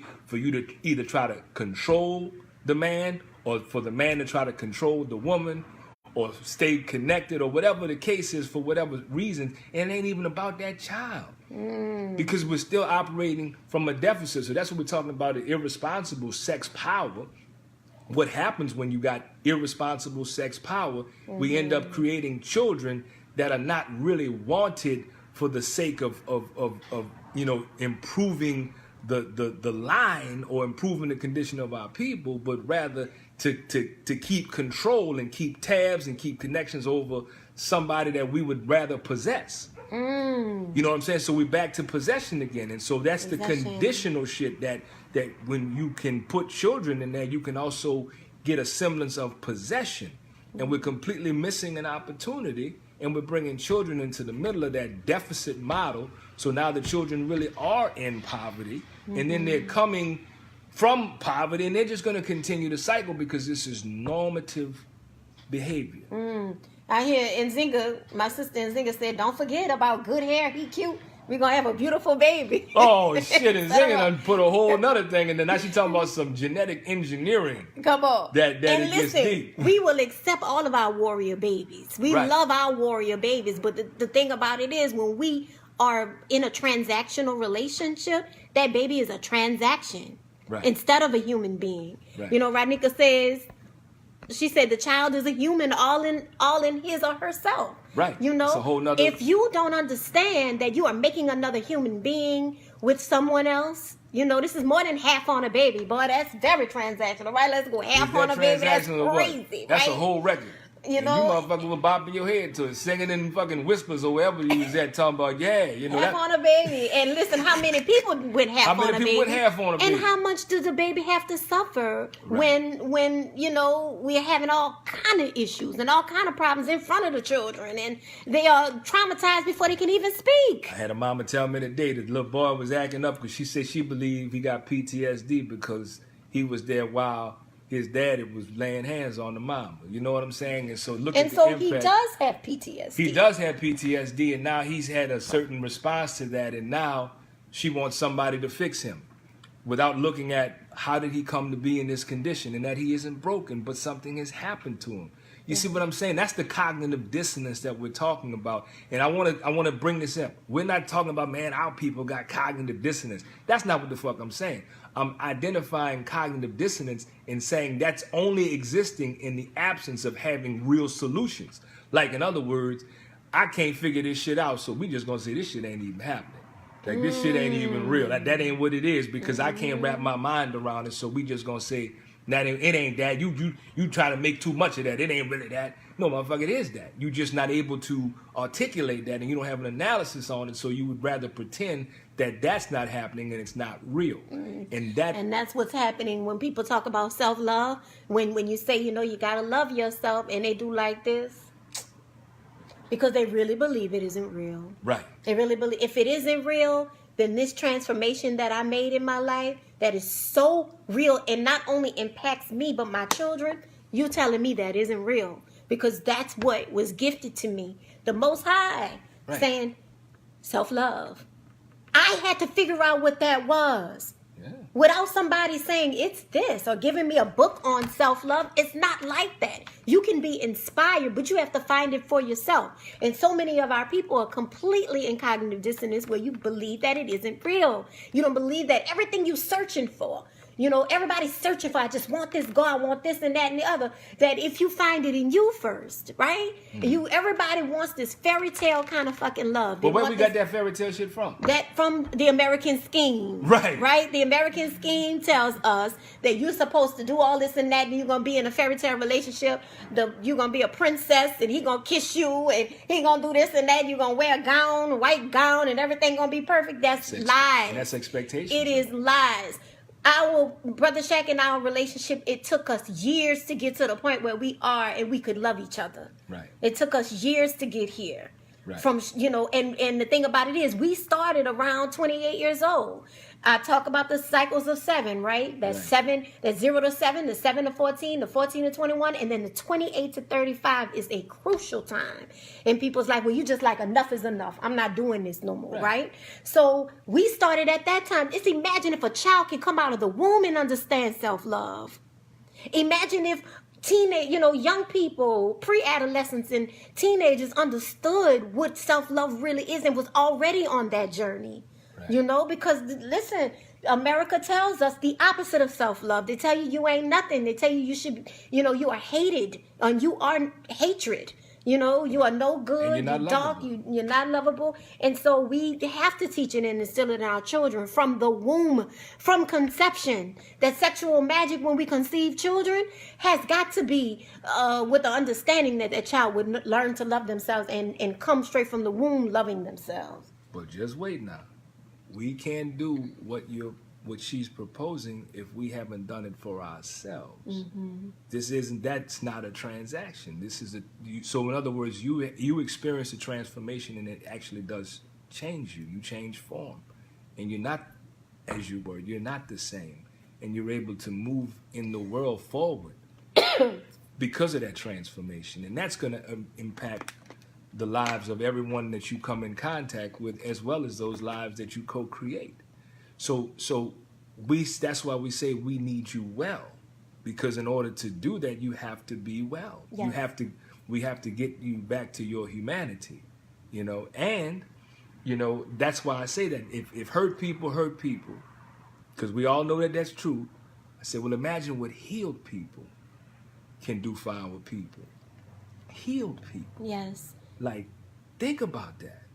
Healed people. And healing is not impossible. No. Healing is very possible. People read my story and they be thinking I exaggerated that stuff. Like it's for drama.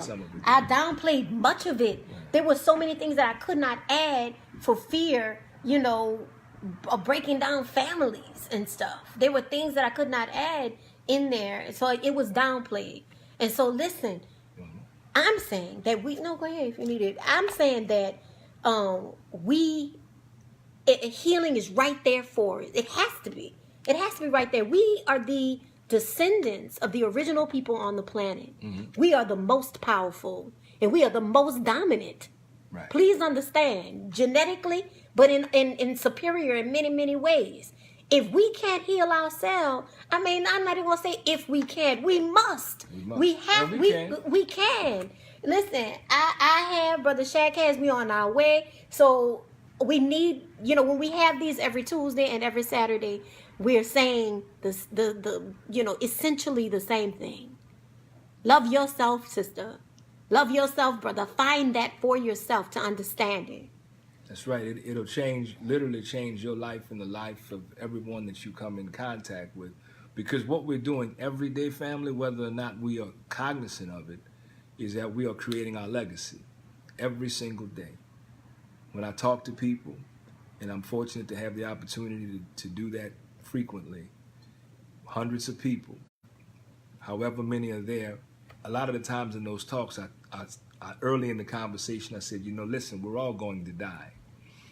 They'd be like, damn, bro, why you say some shit like that? I said, well, there's no lie in it. It is true. Like, we're not going to be here forever. And no matter how old we are, we're all going to die. So everybody watching this, and commenting is going to die at some point. So the question is, how is it that we have lived? Like, I'm living with the kind of intensity that I'm really creating my legacy myself on my terms. You know what I'm saying? Yes. And so, because what our descendants say about us depends upon the legacy that we leave them. So it really needs to matter that you were alive when you're gone from here. It really needs to matter that you were here. So that means that there's something that you are here to do, something that you have to investigate and interrogate about yourself to find out. But the planet needs to be different because you were here. There is a mission because there are people coming after you, just as there were people who were here before you. There is something you have to do. The sooner you become acquainted with that and begin to cultivate that, develop that, and walk in it, it's going to open up your whole world, number one. But number two, we need you well. Like, we need you to do the shit that you're here to do. Like, we're counting on it. We're waiting on it. It's necessary for everything that happens next, because we are part of a collective. There ain't no individual shit going on other than what your individual understanding of your contribution to the whole, the Ubuntu, that I am because we are. Yeah. Not the fucking white organizational culture of teamwork. That's a hustle. Ubuntu, I am because we are. And when you say I am because we are, there's no competition. No, there is no competition. Yeah, there's no competition. But rather complementing, not competing. And you can only do that when you know what your power is, when you know what your contribution is, when you know what your impact is. And you can't know that until you do the work on You. You cannot know that before then. There's no way to sidestep. There's no way to go around that. So you have to do that part of it. And it's only right because it's you. Yeah. Not asking you to do that shit for nobody else. That's for you. But we need you to do it. We need it from all of us so that our descendants don't have to be sitting around talking about, well, why it's hard to love the black woman? Why I feel like she ain't shit? Why I feel like she need to be controlled? What's up with that? I mean, how many more generations does that shit have to go on? Because the black woman, when you were talking about healing, is the black woman is our teacher. The black woman is our teacher. The black woman is our teacher. Come on, brothers. Say it with Brother Shaq. The black woman is our teacher. Like, that's who our teacher is. It's not my opinion. But for those of us who are designated politically as black, during the birthing process, when we were born, if our mother survived that, because we know that so many black women died They do. getting us all here. Our war. We are at war. They died getting us here, but you know it's hard to love them because they ain't shit, but they get us here, and sometimes die doing it. But we still say they ain't shit. We gotta make sure they stay down. But if she survives it, the very first thing she teaches us to do is how to eat and where the food is. She's already prepared that. Like, so understand, she got us here and she got something for us right out the gate. But we talking about she ain't shit. She teaches us. And you know what, Brother Shaq? I love that you take it back to being born. But this black woman got something for you. A black woman can teach you every single day, whether she is taking care of you or not. Right. Right? Oh, yeah. We understand the connection. When I hear people talk about mama, black mama at the airport, or black mama at the grocery store, or black mama did this.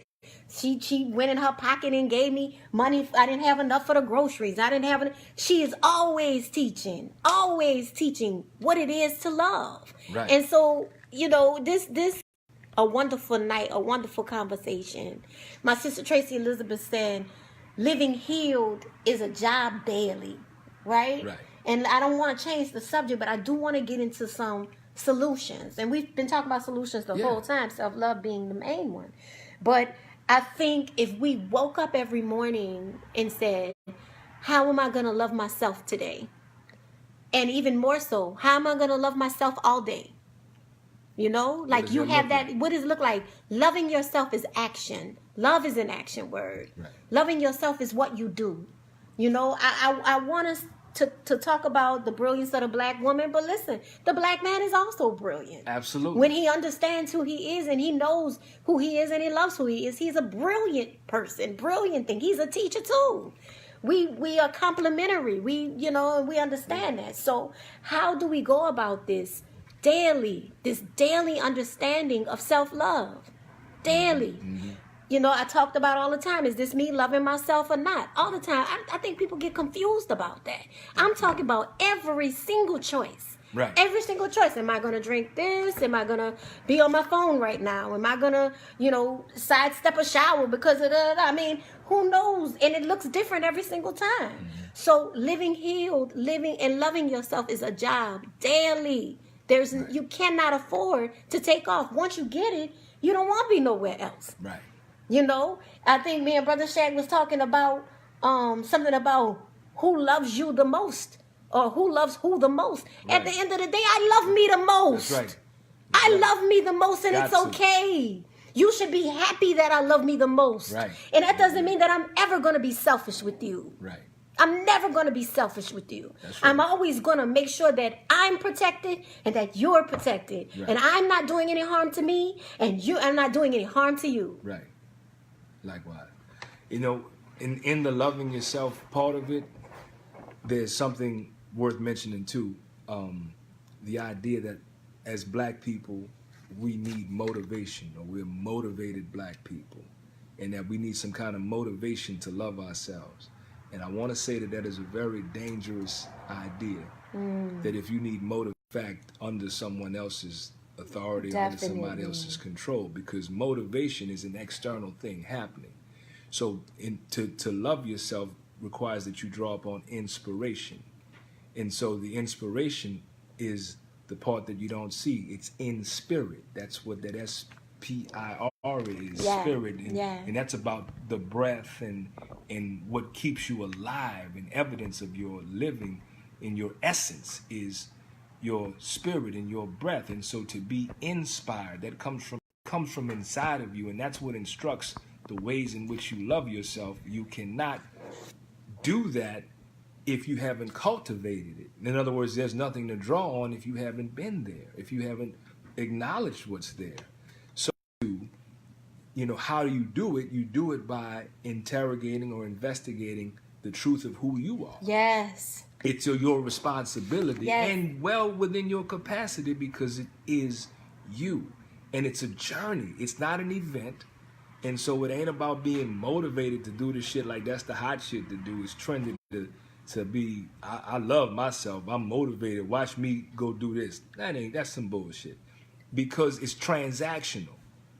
It's transactional. See, transformational shit, it requires some work and some discomfort. Serious work, yes. It requires some discomfort. And I'm gonna tell you from the white mind perspective that there is an entitlement to being comfortable. I'm supposed to be fucking comfortable. And shit, our people been uncomfortable for 400 years.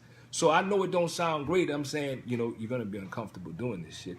I don't want to be uncomfortable no more. Right. But the question is, what happens if you don't? Yes. What happens if you don't muster the courage and the conviction to really go in there and see who's there and love who's there unconditionally? You're going to fuck up everything you touch. Yeah. Plain and simple. Damage. Because you ain't got it. And you're coming in there with a deficit. You're coming in there all messed up. You're coming in there with bullshit expectations. Yourself and to all of our people. That's what you're going to do. And so it's irresponsible not to do that work on yourself. It's irresponsible, and it takes time. So then it requires you to be gentle with yourself, because it ain't a transaction. It's a transformation. So it takes time. You've been for however many decades you've been alive. You don't just undo that instantly, But the thing what you do is you look at it. Not everything that is faced can be overcome. But it has to be faced. But in order to overcome it, you gotta face it. Got to. So being able to confront it with an unconditional love for yourself and compassion, because I'm telling y'all, man, I see the way some of us treat ourselves. So I don't. They got a lot of people I don't even want to be around, because I know how I say they do themselves. I see it. Yeah. I see it. And I mean, those are my people, and I love them, but I love them over here, because you ain't about to get that bullshit on me. Come on. Because that's irresponsible on you. And me loving myself say, not over there. I'm not going to do that, because that's me loving me. You understand? Mm-hmm. So in terms of loving the black woman and getting back to solutions as we tie this up, because y'all still late, y'all still coming, y'all act like y'all want us to keep going. Like we ain't been out here working on this kind of stuff for I know y'all see me. I'm kind of doing like this. For how many hours now? I think we into 14 or 16 hours of self-love and inward and outward work and loving on our people. Oh, loving on our people. So to round this one out, we give thanks, though. We give thanks for not only you joining us, but how you've held on, the way you've engaged and interacted. And if you are patient with us and you love us the way we love you, you will give us an opportunity to respond to your comments, tomorrow, or as we have time, because we do want to engage with you. We really appreciate, because you could be doing anything. It's Tuesday at now 11 o'clock. We started this thing off at 9 o'clock, and so you all are still here. So obviously this is important to you. Yes. And so we want to share it with people you respect, and allow us to nurture it through the comments. Yes. At tomorrow, what have you, and as you think of more things, put those in there, because yes, we have some ideas about solutions, and we all have solutions and ideas about solutions that we should contribute and then interrogate to see, in fact, if it's coming from here or if it's coming from here, or, you know, have an analysis on, well, why are we thinking like that? Why do we think that'll do it? And also to understand, family, that all of our solutions are going to be feminine. They're going to all be process oriented. So they're going to have feminine energy because they're going to be processed. You know, feminine energy provides us with a process. Masculine energy provides us with an event. The same way our sex organs work. Come on. So all of as above, so below. Come on. And so I'm saying that because we want our people to think about how we devalue processes. Because whenever we talk about something will take some time, oh man, that's some bullshit. We ain't got no time for that. You see how that's related to our suppression of the feminine? But if we gotta get rich quick, a 1, 2, 3 hustle, a quick thing, boom, instant. Yeah. Man, I want it, man. That shit was good. That shit didn't take long at all, dog. I was in and out. You see what I'm saying? So we lift that kind of thing up, and then we say that something that is a process is of no value, that's how the fuck we hate ourselves, because you got here through a process. You got here through a process. Your mama got you here through a process around 9 months, we hope, or however long it was. That's how you got here. Yes. But then you turn around and say a process ain't shit. The sister said, we can't wait for the game, though. Because it's a fucking game, sis. It's a fantasy. And guess what? Every game is about stealing land. You understand me? You know what? I think we should do we should probably do that. True Love Movement Tuesdays about football, the NFL games and stuff like Just that. Just all the sports. And that's some more fantasy stuff too, sis. Yeah, definitely. We definitely need to talk about that. So in wrapping up the why it's hard to love the black woman, the answer is because we want to control the black woman. Mm-hmm. We don't want to love her unconditionally. We want to love her so long as she is controllable and she serves us, and therefore not nurture herself. And that's dehumanizing. And there's no way we're going to advance our people, and there's no way we're going to prepare ourselves to receive our descendants in future generations by continuing to maintain that oppression on black women, because they are our teachers, they are our nurturers, they are our vehicles into this world. And so we really have to take care of them, and that taking care of them looks like honoring their presence and honoring the life that we've got from them.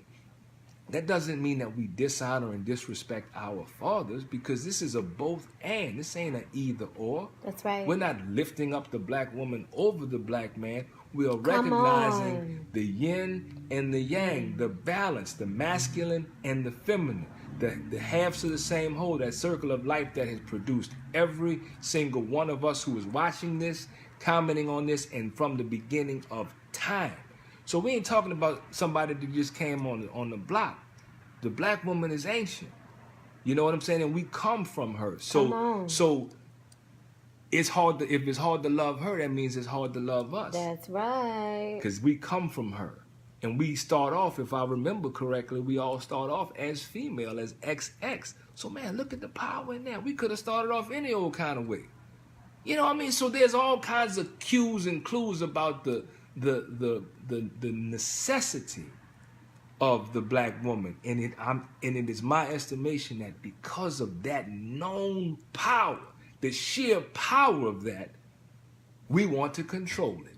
We want it for ourselves. We want to make sure that shit don't do nothing unless it asks us for permission. That's because right. if it's on its own, it just might do to us what the fuck we've been doing. And it's not going to do that, because that's not the nature of the woman. That's right. It's not the nature of the black woman. But guess what? We got that fire. We got machetes. We got all of it too.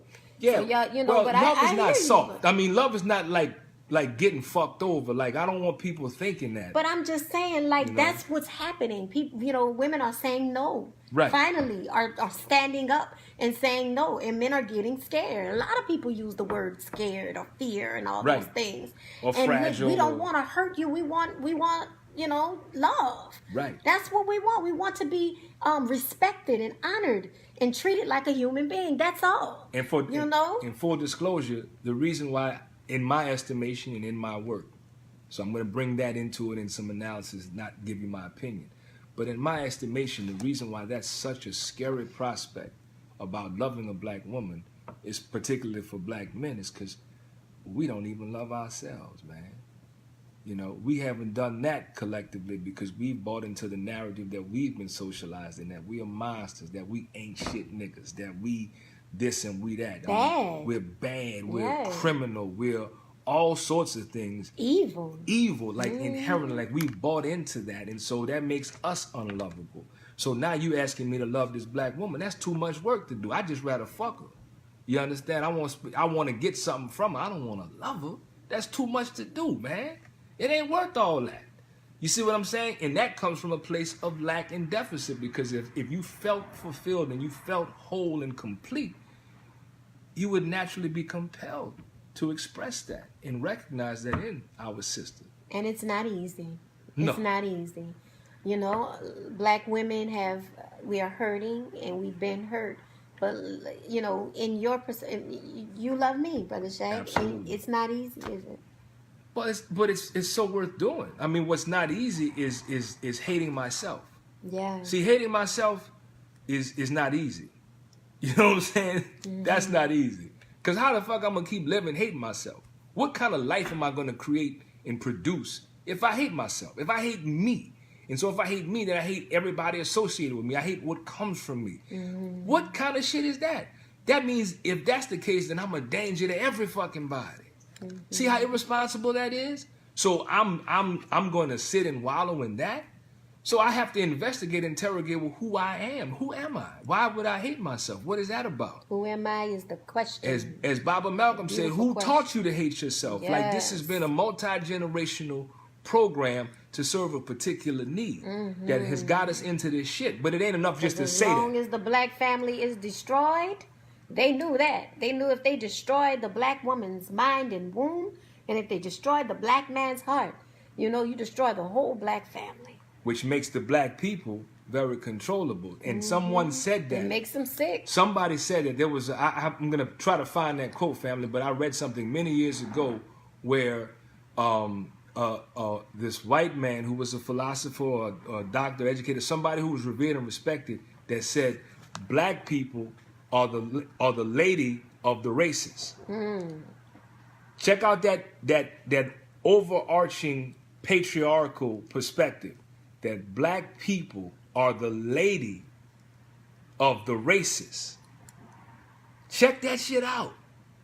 Check it out, and check out the way we were kidnapped. Check out the way our land was raped and we were violated. I mean, that's why we have to really interrogate patriarchy, even prior to racism, Mama Fi, which has been your perspective and your analysis forever, which is still, you know, people are debating that because it's the chicken or the egg, but there's something in it. But we have to look at the idea that this white man is saying black folks are the lady of the races, and what that says about us. And that would make us not want to be a lady or the lady of the races. That would, you know what I mean? Like, this shit is really, really deep. Deeper than we can do on a True Love Movement Tuesdays, for sure. But hopefully we've sparked some thought. When Natasha Wilson says, love this topic, want a part 2. You want a part 2? Well, family, if you want a part 2, put that in the comments, because, you know, we've just got to sign off because we've just been in this thing for like 2 hours. And the folks who are on Instagram only got half the show. And we would like to think they got a pretty good show, too. We hope the show is good enough that you will share it with folks. Tomorrow or the next day or sometime before the end of the week, we'll put it on YouTube for the True Love Movement, our YouTube channel, because we know not everybody's on Facebook. We know that you know folks who you may want to share this with who aren't on Facebook because they say Facebook is for old people. I don't know, but we're here. But it'll be on YouTube, and I guess YouTube is for everybody. So check it out and comment and engage with it, because we ain't preaching to you. We ain't talking bad to you. We're doing this because we love you, right? We love you. And we love you because we love us, and we know we know who you are. Our future. We love our legacies. We love our babies. That's right. That's right. So if you're feeling it and you want part 2, drop that in the comments section. If you want something else, drop that in the comments section. Yeah, listen, we can do shows that y'all are interested in. We are inept. We can do it on it all. No, we're not inept. We're not inept. Right, right. See, that means Mama Fire is sleeping. We're ept. We're ept. We got a whole ep thing happening. And with that said, It's time for me to sleep. it's time for us to get a little self-care. So we want to thank you all for joining us. And what we really want you to take away from this is to work to develop the capacity to love the black woman unconditionally. And that's going to require all of us who are not black women to love ourselves unconditionally so that we can see ourselves in that black woman that we really came from. We got to do that. That's the only way we're going to free up our people. That's the only way we're going to support our sisters in reclaiming their humanity. That's the only way our descendants and our children and grandchildren and great-great-grandchildren are going to elevate and further our healing, our collective healing as a people. So with that said, Brother Shaq. And Mama Fire. For True Love Movement Tuesdays. Wholeness, family. We'll see y'all Saturday for the True Love Movement Hour on WBOK, right? 5 o'clock. Share the show. Thank you.